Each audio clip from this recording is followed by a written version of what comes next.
आज हम लोग कैपेसिटर्स के बारे में पढ़ेंगे, राइट। सो हम लोग ऑलरेडी थोड़ा बहुत आइडिया है कैपेसिटर क्या होता है, हमने स्टार्ट में करा था कि कैपेसिटर क्या करता है, चार्ज जो होता है ना, जो भी आपका इलेक्ट्रिकल चार्ज होता है उसको स्टोर करता है in the form of electric field.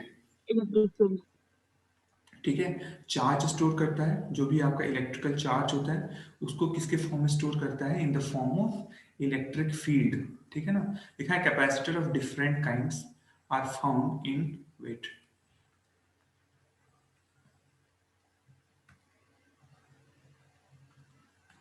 ठीक है, capacitors of different kinds are found in nearly every electronic circuit.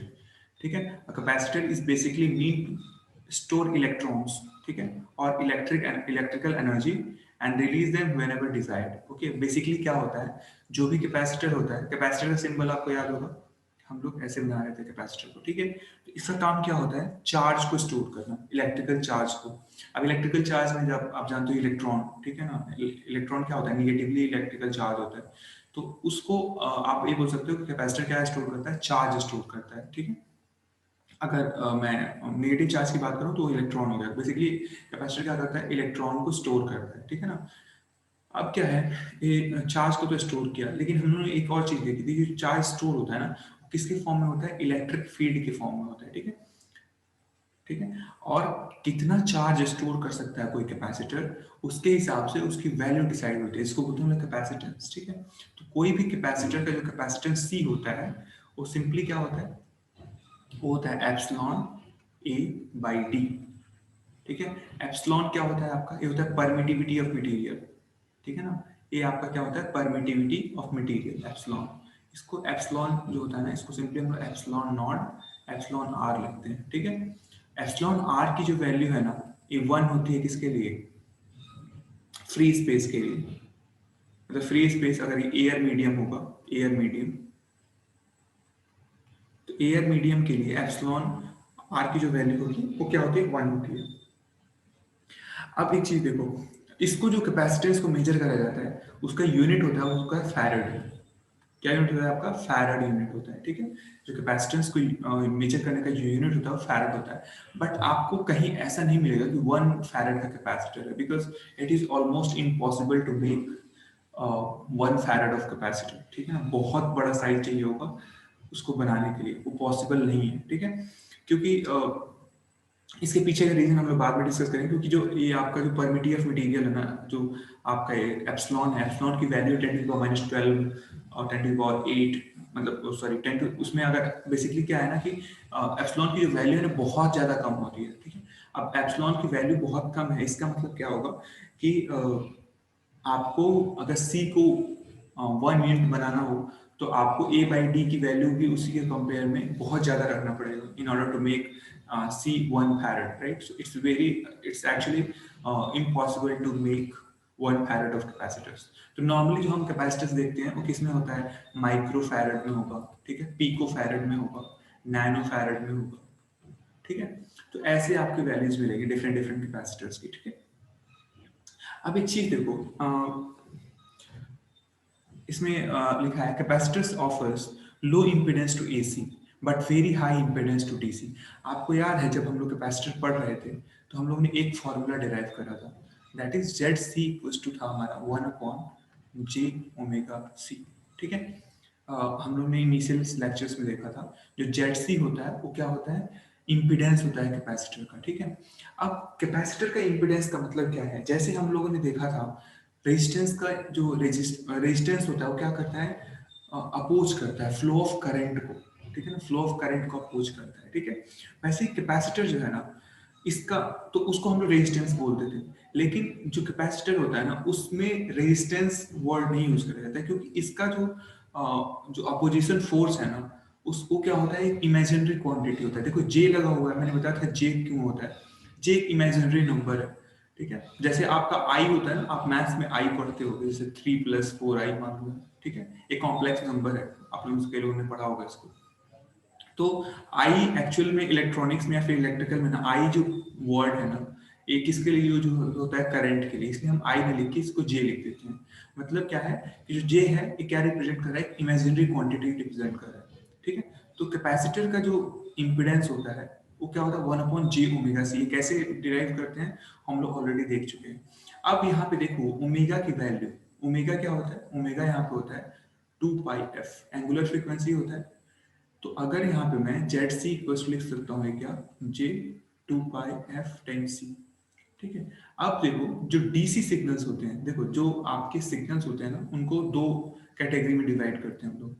दो कैटेगरी में डिवाइड करते हैं। एक हमारा क्या होता है, एसी सिग्नल होता है, एसी सिग्नल, और दूसरा होता है डीसी। एसी का मतलब होता है अल्टरनेटिंग करंट, और डीसी का मतलब होता है डायरेक्ट करंट। अल्टरनेटिंग करंट का मतलब क्या होता है, एक ऐसा करंट जो क्या हो रहा हो, चेंज हो रहा हो, ठीक है ना, चेंज हो रहा है। जैसे मान लो ऐसा कुछ सिग्नल है, देखो हमेशा इसकी वैल्यू क्या हो रही है, चेंज हो रही है, अल्टरनेटिवली ये चेंज हो रहा है, ठीक है ना, ये हमेशा इसमें चेंज हो रहा है। और चेंज हो रहा है ना, तो अगर मैं इसको जीरो मानूंगा, जो जीरो लाइन है ये वाला, तो जीरो के ऊपर नीचे दोनों तरफ चेंज हो रहा है, ठीक है ना, एक तरफ नहीं हो रहा है। ठीक है, तो इसको हम लोग बोलते हैं अल्टरनेटिंग करंट। अगर इस टाइप का करंट होगा उसको हम लोग बोलेंगे अल्टरनेटिंग करंट। एक करंट होता है डायरेक्ट करंट, जो कि क्या हो, जिसकी वैल्यू ना हमेशा कांस्टेंट बनी रहे, फिक्स वैल्यू बनी रहे। ये अगर टाइम है आपका, wait, ये अगर आपका टाइम है, तो इसकी जो वैल्यू है ना, हमेशा क्या बनी रहे, फिक्स वैल्यू रहे। सपोज करो कि ए है, सपोज करो, ठीक है, कोई नंबर है, वो हमेशा फिक्स बना रहा है एक नंबर, इसको बोलते हैं डायरेक्ट करंट। मतलब जो एसी होता है वो क्या होता है, वो चेंज, हमेशा चेंज, कंटिन्यूअसली वो चेंज होता रहता है। जो डीसी होता है वो उसकी वैल्यू क्या होती है, फिक्स होती है, ठीक है। अब देखो जो आपका फ्रीक्वेंसी टर्म डिफाइन होता है ना, वो क्या होता है बेसिकली, वो साइकिल्स। फ्रीक्वेंसी का मतलब क्या होता है कि कोई चीज कितना चेंज हो रही है, ठीक है ना, कितने आपको पता होगा एफ इक्वल्स टू क्या होता है 1/t, ठीक है ना। टी क्या होता है, टाइम पीरियड होता है, ठीक है। तो आप लोगों को बेसिक्स फिजिक्स से आइडिया होगा फ्रीक्वेंसी के बारे में थोड़ा बहुत, ठीक है। तो फ्रीक्वेंसी क्या डिसाइड करता है कि कोई सिग्नल कितना उसमें चेंजेस हो रहे हैं। तो अब मैं डीसी के फ्रीक्वेंसी की बात करूं तो ये कितना होगा बताओ, क्योंकि फ्रीक्वेंसी क्या इंडिकेट करता है, चेंजेस इंडिकेट करता है। तो डीसी तो कोई चेंज नहीं हो रहा है, तो डीसी की जो फ्रीक्वेंसी होगी एफ डीसी, वो कितनी होगी, 0 हर्ट्ज होगी, क्योंकि इसमें कोई चेंज ही नहीं हो रहा है, ठीक है ना। इसमें क्या हो रहा है, इसमें कोई भी चेंज नहीं हो रहा है डीसी की फ्रीक्वेंसी में, ठीक है ना। तो इसकी जो फ्रीक्वेंसी होगी 0 हर्ट्ज होगी। लेकिन मैं एसी की फ्रीक्वेंसी बोलूं तो एसी की कुछ ना कुछ फ्रीक्वेंसी होगी। फॉर एग्जांपल आपके घरों में जो एसी सिग्नल आता है, जो डोमेस्टिक एसी सप्लाई होता है, वो कितने वोल्ट का होता है, 220 वोल्ट का, और 50 हर्ट्ज का, ठीक है। 50 हर्ट्ज का मतलब क्या है कि वो एक सेकेंड में ना 50 टाइम्स, 50 टाइम्स तो क्या होता है उसकी, जो अल्टरनेट करता है 50 टाइम्स, ठीक है ना, 50 बार। तो ये हो गया, मतलब एसी सिग्नल का कोई ना कोई फ्रीक्वेंसी होगा, और डीसी सिग्नल की कोई फ्रीक्वेंसी नहीं होगी। अब एक चीज बताओ, इसमें ध्यान से देखो, हम जब इम्पिडेंस डिफाइन करते हैं, तो इम्पिडेंस क्या होता है, अगेन वो भी क्या करता है, अपोज करता है किसको, फ्लो ऑफ करंट को। तो इसमें अगर मैं एफ की वैल्यू 0 रख दूं, मतलब अगर डीसी सिग्नल के लिए जो कैपेसिटर है, अगर उसको मैं डीसी सिग्नल अप्लाई कर दूं, तो यहाँ पे एफ की वैल्यू 0 हो जाएगी। तो एफ की वैल्यू जब 0 होगी तो 1/0 क्या होता है, इनफाइनाइट। मतलब क्या होगा, वो जो भी कैपेसिटर होगा वो डीसी सिग्नल को क्या करेगा, ब्लॉक कर देगा। कैपेसिटर क्या करेगा, डीसी सिग्नल को ब्लॉक, क्यों ब्लॉक कर रहा है, क्योंकि जब एफ की वैल्यू आप 0 लोगे तो जेड सी की वैल्यू क्या आ जाएगी, इनफाइनाइट आ जाएगी। जेड सी क्या है, जेड सी क्या है, एक अपोजिशन फोर्स है जो अपोज कर रहा है करंट के फ्लो को। मतलब क्या है कि वो इतना ज्यादा हो जाएगा जेड सी, कि वो बिल्कुल भी कोई करंट ही नहीं पास होने देगा। तो मतलब क्या है कि जब आपका कैपेसिटर में आप डीसी सिग्नल क्या होता है, ब्लॉक हो जाता है। क्यों ब्लॉक होता है, जैसे डीसी सिग्नल अप्लाई करोगे, जेड सी की वैल्यू क्या हो जाएगी, इनफाइनाइट की तरफ ट्रेंड करेगी, बहुत ज्यादा हो जाएगी। और जेड सी ज्यादा होने का मतलब ये है कि आप में, आपके सर्किट में कोई भी करंट फ्लो नहीं करेगा, राइट। ठीक है, तो ये बात समझ में आई आपको। Yes sir. ओके, अगर Yes. किसी को नहीं समझ में आता है तो you can raise your hands और ask questions by unmuting yourself. Okay, आप अपने माइक को अनम्यूट करके आस्क क्वेश्चन पूछ सकते हो, अदरवाइज मेरे को पता चलेगा नहीं कि आपको समझ में आ रहा है कि नहीं आ रहा है। ओके, हम लोग पहले भी इंटरेक्ट वैसे वो कर, मतलब क्लासेस में तो इंटरेक्शन हुआ नहीं है, तो मेरे को आइडिया नहीं है कि आप लोग मतलब कहाँ तक इसमें कंफर्टेबल हो। Okay, so you must be aware with very basic terms of physics in order to get all these things. Okay, मैं बहुत सारी चीज़ें स्किप करने की कोशिश कर रहा हूँ। एक्चुअल में क्या है ना कि मैं बहुत डिटेल में नहीं जाऊँगा, क्योंकि डिटेल में जाने वाला सब्जेक्ट तो है, बट ये आप इलेक्ट्रिकल इंजीनियरिंग फर्स्ट में पढ़ोगे अच्छे से। कैपेसिटर्स के बारे में, जैसे जो उसकी परमिटिविटी कैसे होती है, कैसे उसको कंट्रोल करा जाता है, ये सब all these things are there in electrical engineering first. Okay, but I try to cover as many topics as possible. Okay, so इसलिए आप बीच बीच में एक बार मुझे बताते रहना कि हाँ समझ में आ रहा है कि नहीं आ रहा है, अदरवाइज फिर मैं दूसरे तरीके से उसको बताऊंगा. ओके, तो देखो ये पूरा जो हम लोग अभी पढ़ रहे हैं थियोरेटिकल है, लेकिन आप एग्जाम में ना इसको अच्छे से जैसे मैं बता रहा हूँ वैसे लिख के आओगे, then you will fetch good marks. Okay, अच्छे मार्क्स भी आएंगे और आगे के लिए भी बहुत काम करेगा. अदरवाइज जस्ट कि आप ऐसे पढ़ लो और वो कर दो तो उसका कोई मतलब है नहीं. ठीक है, तो इसलिए मैं ट्राई कर रहा हूँ कि इसको इजी जितना बना सकूँ. ओके, तो देखो क्या है, आपको बस यहाँ से क्या लेना है, ध्यान देना है कि जो कैपेसिटर होता है वो क्या करता है, डीसी सिग्नल को ब्लॉक करता है. क्यों ब्लॉक करता है मैंने बता दिया.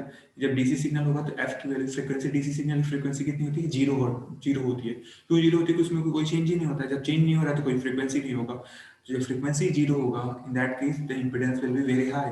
Okay, that's why capacitor blocks the DC current. जो कैपेसिटर होता है वो डीसी करंट को ब्लॉक करता है. ठीक है, लेकिन वही अगर कैपेसिटर में एसी करंट होगा तो एसी करंट में फ्रीक्वेंसी ज्यादा होती है. फ्रीक्वेंसी तो होती है एसी सिग्नल में. अब मान लो फ्रीक्वेंसी की वैल्यू आपने बहुत ज्यादा बढ़ा दी, तो बहुत ज्यादा इन द सेंस क्या होगा कि बहुत ज्यादा फ्रीक्वेंसी बढ़ाओगे तो वन डिवाइडेड बाई बहुत ज्यादा कोई क्वांटिटी होगा, उसका मतलब क्या होगा, जो जेड की वैल्यू क्या होगी, कम हो जाएगी.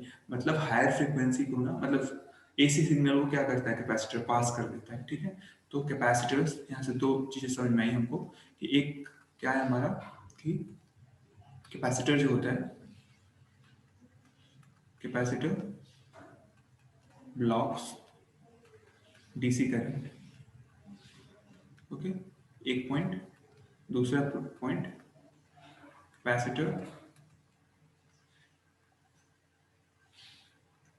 passes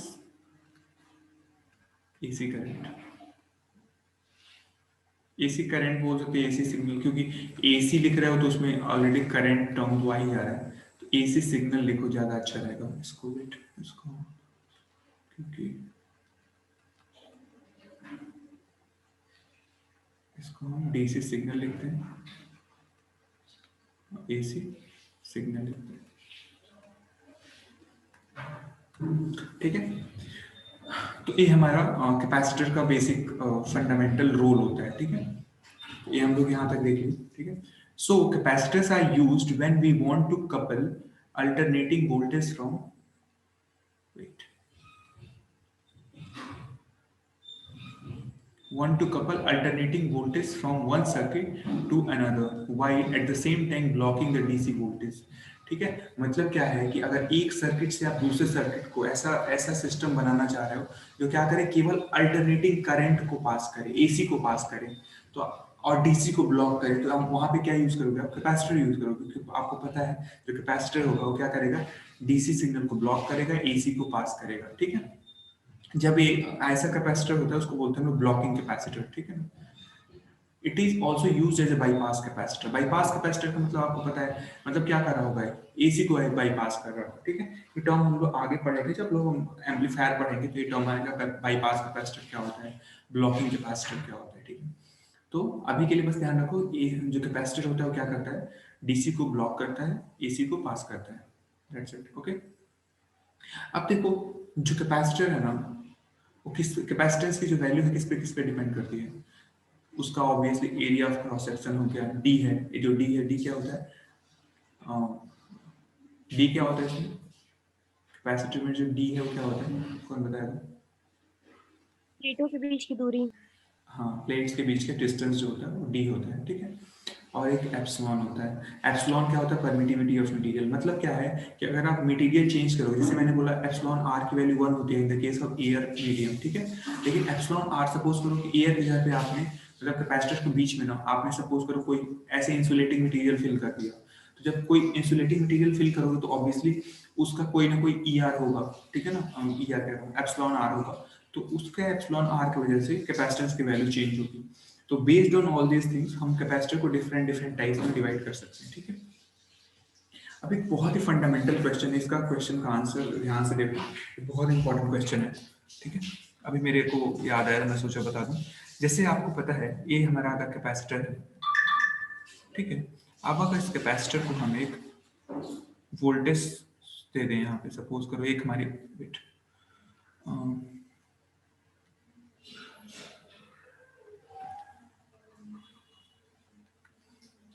बहुत ध्यान से समझना मैं क्या कह रहा हूँ इसको।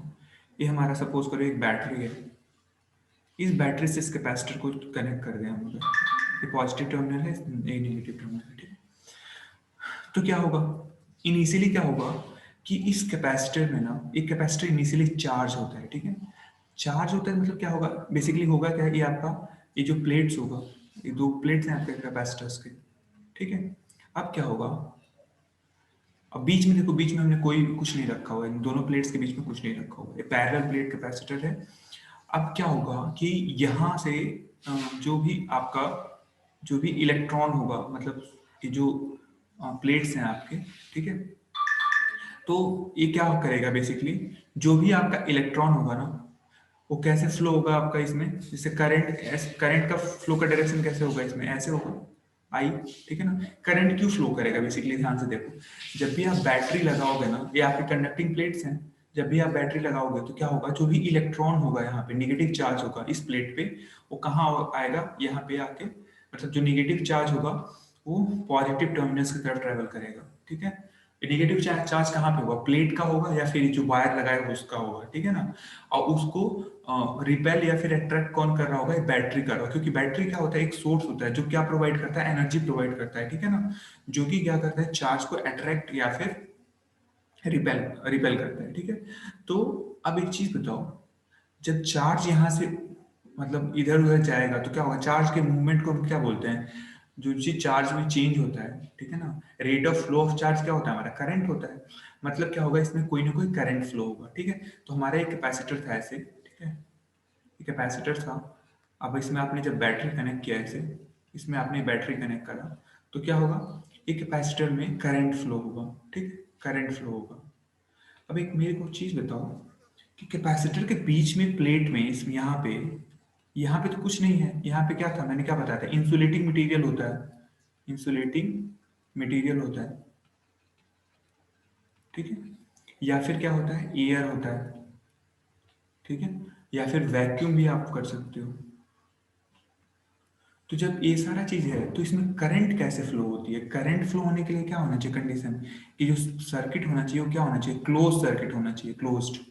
अभी बताओ, कैपेसिटर के बीच का प्लेट में तो इंसुलेटिंग मटेरियल भरा है, तो उसमें तो फ्लो होगा नहीं करंट, तो करंट फ्लो कैसे करता है इसमें, जैसे मान लो करंट इसमें कैसे फ्लो होगा जब ये, ठीक है।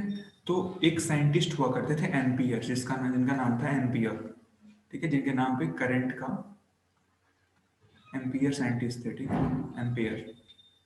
उन्होंने क्या करा था, उन्होंने बताया था करंट के उसमें कि मतलब जैसे कोई भी आपका कोई भी सर्किट है, ठीक है ना, तो उसमें करंट क्या होता है बेसिकली, करंट फाइंड आउट करने के लिए आपको पता होगा, मे भी थोड़ा बहुत आप लोगों को आइडिया हो कि जो करंट होता है,